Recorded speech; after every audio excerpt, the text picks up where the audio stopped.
I was born in Abingdon, Illinois, a little town in central Illinois, in 1923. I was an only child. My parents were a little older when they got married. My dad had been in the Navy in World War I, chief petty officer. He was a very natural leader and had a good sense of humor. My mother was quite a bit more conservative than my father. She wanted me to become a lawyer. I took piano lessons for years. I competed in contests, played in bands, and I was a salutatorian in my high school class. They wouldn't let me up a minute, and I had to show them continually that I could do this. Yeah, I could be the captain of the football team and also play the piano in the spring concert. And I did. James Stockdale enlisted in the Navy during the thick of fighting in 1943, but he didn't graduate from the Naval Academy until after the war's end. He spent the Korean War as a test pilot and flight instructor before finally seeing combat as the commander of a carrier air group aboard the USS Oriskany, which in 1964 was patrolling the Gulf of Tonkin off the coast of Vietnam. I'm awakened in the middle of the night by a phone call from the captain, and he said he just received a bunch of targets. The first time we've ever targeted North Vietnam came into as I was having that little snooze. He said, I want you to lead the #1 priority, and that's the POL storage, that's oil and lubricant storage at Vien. Vien's a town in North Vietnam. And I was going to take about 12, 14 airplanes up there. And so I did, and we blew them off the map. And that was on the 5th of August, 1964. If you look in your history books, that's the day the Americans entered the war. So I dropped the first bomb in North Vietnam. And so it went. On September 9, 1965, Stockdale was returning from a routine bombing mission over North Vietnam when his A-4 Skyhawk was hit by anti-aircraft fire. I was below 1,000 feet. I had about 20 seconds in the parachute. And I looked down, and I was going to land right on the main street of a little town. There was no question about it. And they were down there with you could see they were firing guns at me. They were holding up their fists. And I landed and flipped off my harness straps to let the parachute get away. And then I looked up, and here came the town hoodlums. They were running, a pack of them. Little towns everywhere have their same teenagers to early 20s tough guys. And they were going to defend the honor of this little town that I just popped in on. I got hit, and for 5 minutes I was being twisted and bent and torn and pulled and pushed and bashed until finally a whistle blew, and that was the guy with the pith helmet. Everything quieted down. Weathering a string of vicious interrogations, Stockdale was eventually conveyed to the infamous Hanoi Hilton facility, where he was the senior officer in a group of similarly brutalized and malnourished American POWs. It was very soon, I thought, that I was accused of communicating with another American, whispering. I even learned the tap code by that time. This is a code that was not in any manual back here in the States. They had 2 real smart guys that were shot down before I was, and they came up with this 5x5 matrix tap code, which allowed us to break through this silence barrier. But when you got caught, then you went into the ropes.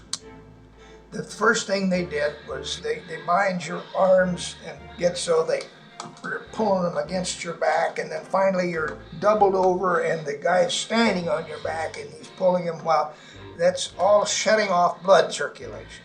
And as this pain gets worse and worse, the only way you can stop it is to say, I submit. And there's nobody in North Vietnam ever failed to submit. No such thing as a guy that beat the ropes.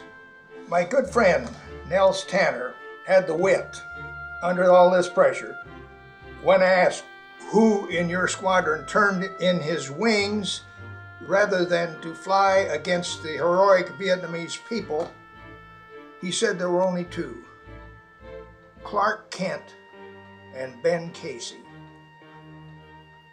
Well, they thought that was a real scoop, and they shotgunned that remark all over the world. That's where leadership really comes out, because you can be persuasive and get people to do things that are going to be painful, because that's the only way we can have our self-respect. For an unimaginable 7.5 years, Stockdale would work tirelessly to organize and empower his men to resist their vicious tormentors, lest they be used to derive valuable information or become the objects of carefully constructed North Vietnamese propaganda. What they really wanted was a statement, because if the Americans saw that, that would be bad. But finally, they knew I had a lot of power over the other men. Not power that I mean, but I was persuasive. Guys liked me as leader, and they didn't. That was a bad sign.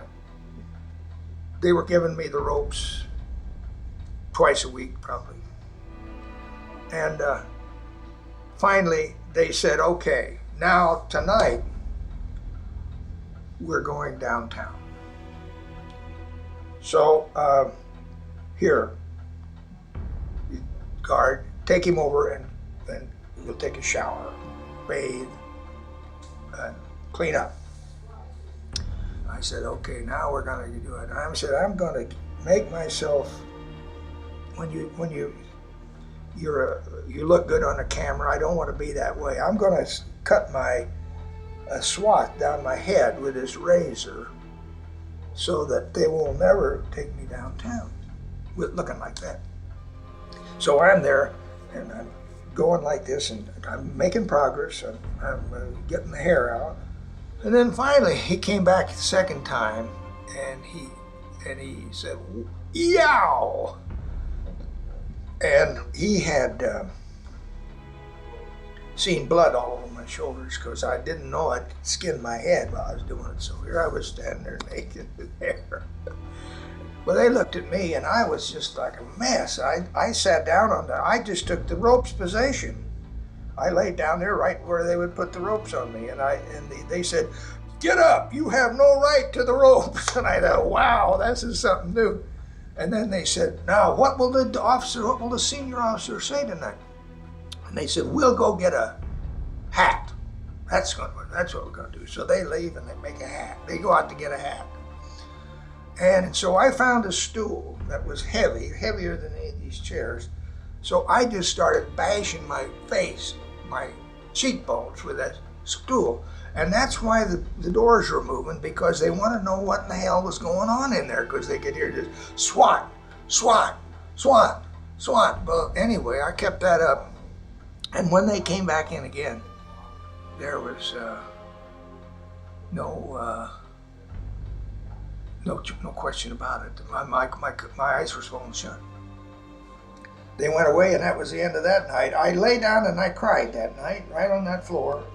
I was so happy that I had the guts to get it all together and make it impossible for them to do what they were going to try to do. And I think ever since that bloody episode, I think I had the feeling that I was under a suicide watch. I think every night a guard would come about every 2 hours and just look and make sure because the light's on all night yourself, all he has to do. And so I knew the footsteps, and I said, he'll be back in about 2 hours. Now here's what I got to do. I've got to do something that will change the status quo. This is the only room in the prison where there's an internal light switch that I can get at. I know where it is. It's the only room in the prison with plate glass windows. They're protected behind a heavy curtain. So when he left, I got up, went over, turned out the light, moved the curtain, not making the big thing. I don't think anybody was in the courtyard. Everybody was in mourning. But I took the big shards, sat down, came back, turned on the light, because that would be normal. Sat down in the chair and just started whacker, whacker, whacker, whacker. Not knowing exactly, was this the right thing? I was asking myself, is this the right thing? I don't know. And I'm doing this, and then finally I passed out and fell face down, pool of blood. Next morning, early, the commissar himself comes in. He said, you will be removed from this place and put in an isolation until your arms heal. And at that time, you will be treated as an ordinary prisoner. So I was soon back in communication, and I learned that torture in the prison with the ropes had stopped for all Americans that night. I cut my wrists. So that was 70, 71, and 72 were a piece of cake in comparison.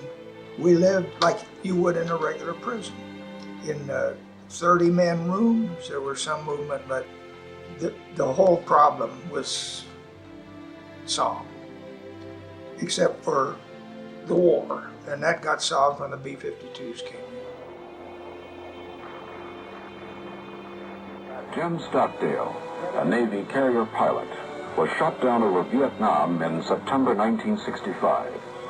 He spent the next 7 years in captivity, 4 of those years in solitary confinement, but with spirit and mind, if anything, strengthened. In 1973, he was returned to the United States and reunited with his family. Now a Vice Admiral and head of the Naval War College, he wears the light blue ribbon of the Medal of Honor. What he learned in the crucible of prison camp, he believes, is priceless beyond measure. We're so glad to be home. Our thoughts have been with you ever since we left, and they're going to be with you from now on. For just an instant, permit me to let my thoughts turn inward, however. Inward to these wonderful Americans with whom I've been in prison. I'm proud of their performance. We've fought together, we've laughed together, we've cried together, and we've prayed together.